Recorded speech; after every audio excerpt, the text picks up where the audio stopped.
What's going on, guys? Ches Critter. So I was watching an interview. James Howard Kunstler was being interviewed by Chris Martinson. Link below. But awesome interview.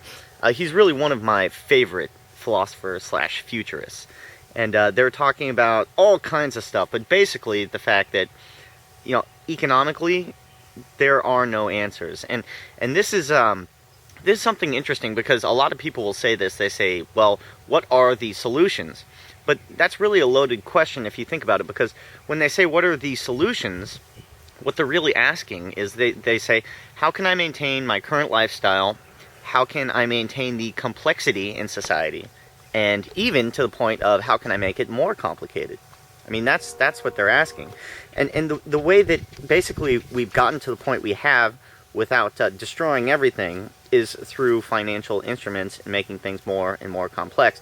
When derivatives were first invented, they were hailed as the ultimate fix-all for anything economic bad that comes our way, because basically it's just a really, complicated form of insurance, on bets that banks can make. So banks can basically make these bets with complete immunity. The problem is the derivatives were never really meant to be paid on. But I digress. Now, the reason I talk about economics, I think it's foremost the most important issue next to liberty, but they really tie in together as far as Americans and humans in general moving forward.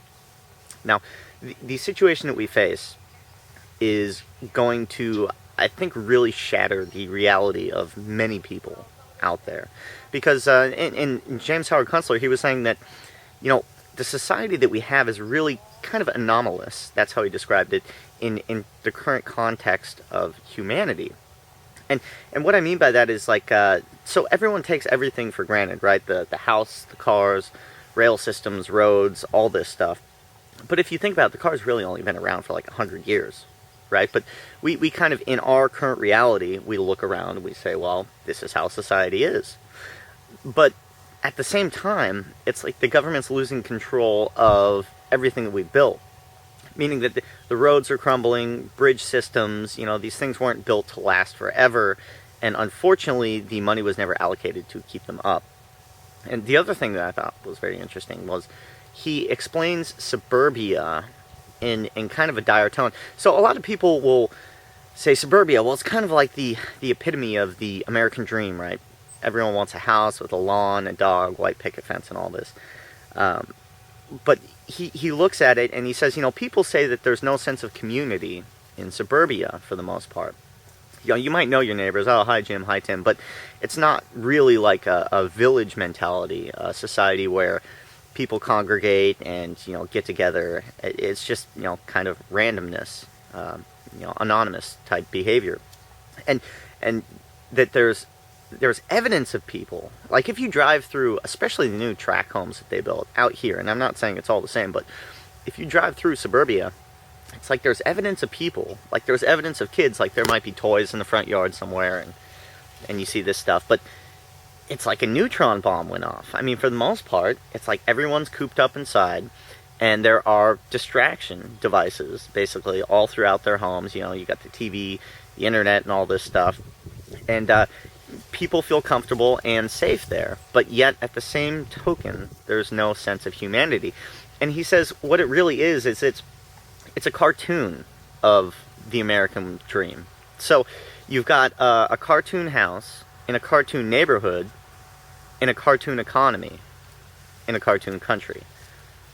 And that's real. I mean, that really, really struck me, because yes, it is a cartoon. I mean, you look around, it's not fulfilling, I guess I should say. I think that a lot of people, and that's where the whole keeping up with the Joneses, kind of theme comes in, where it's like, I got to have the house and the car and all this, but I mean, are you really fulfilled with all of that?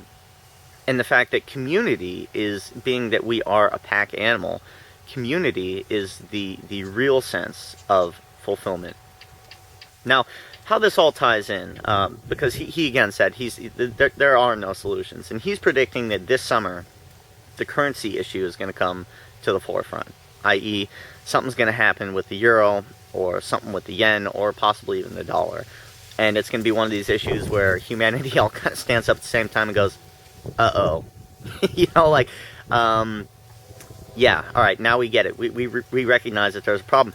But it, as a whole, right now, as it stands, it's like a mass delusion. People want to go on and they want solutions. And they want leaders that are going to promise them solutions. But the solutions that they're asking for are not what they want. And this reminds me of a statistic I saw on radio and music radio, and people say, I want variety in my radio. That's what people always want. That's the number one thing. But as soon as the radio station gives them variety, they get all pissed off and don't watch it anymore. Why? Because people want the hits. They want to hear the top 20 songs over and over and over and over. And that gets down to the root of it, which is people don't really know what they want for the most part. Maybe subconsciously, but consciously, they're looking around and they're digging for excuses. They're digging for materialistic things in a reality that isn't really real. It's kind of like a fantasy. It's a manufactured reality. And that all goes back to the propagandists from back in the day, in the early 1900s when everything really kind of changed, okay? And that's kind of, again, with the invention of the automobile and technology. And that we are going to de-evolve technologically as humans. And a lot of that centers around energy. The economy right now is crippled, yet oil is still trading around $90 a barrel. So what's going to happen if we get the slightest bit of recovery and energy goes up? Can the euro be sustained at $100 a barrel, 110? Where's the breaking point? I mean, there's no new production coming online. And that there are going to have to be some major, major changes made in society. And whether those changes are made consciously or subconsciously, meaning that, whether we decide to make those changes or whether those changes decide to make themselves, I think is what it's going to come down to. Now, how I wrap all this into liberty is the idea that they say that no crisis goes to waste. I think it was like Axelrod or Rahm Emanuel, one of those assholes that works for the Obama administration, right? Don't let a good crisis go to waste. And that's what they're waiting for right now. The proverbial they, the men behind the curtains. And the crisis is right around the corner. Now, when I'm saying that we need to organize and be proactive and do something, take some steps, it's because when this crisis hits, when it happens, it's a perfect excuse to take away more liberty. I mean, it only goes in one direction. You don't start a government in tyranny and it trends towards liberty. It just never, never happens. And as long as you have people that think that there are fixes out there, that think that there's a future with the economy going forward as it is, that think that we can add layers of complexity on top of the current system and have it continue, I think is, again, it's mass delusion in society. Even the belief in the monetary system as it is, if people didn't believe in it, it would simply collapse under its own weight. And so it's the point between reality and delusion that we find ourselves right now.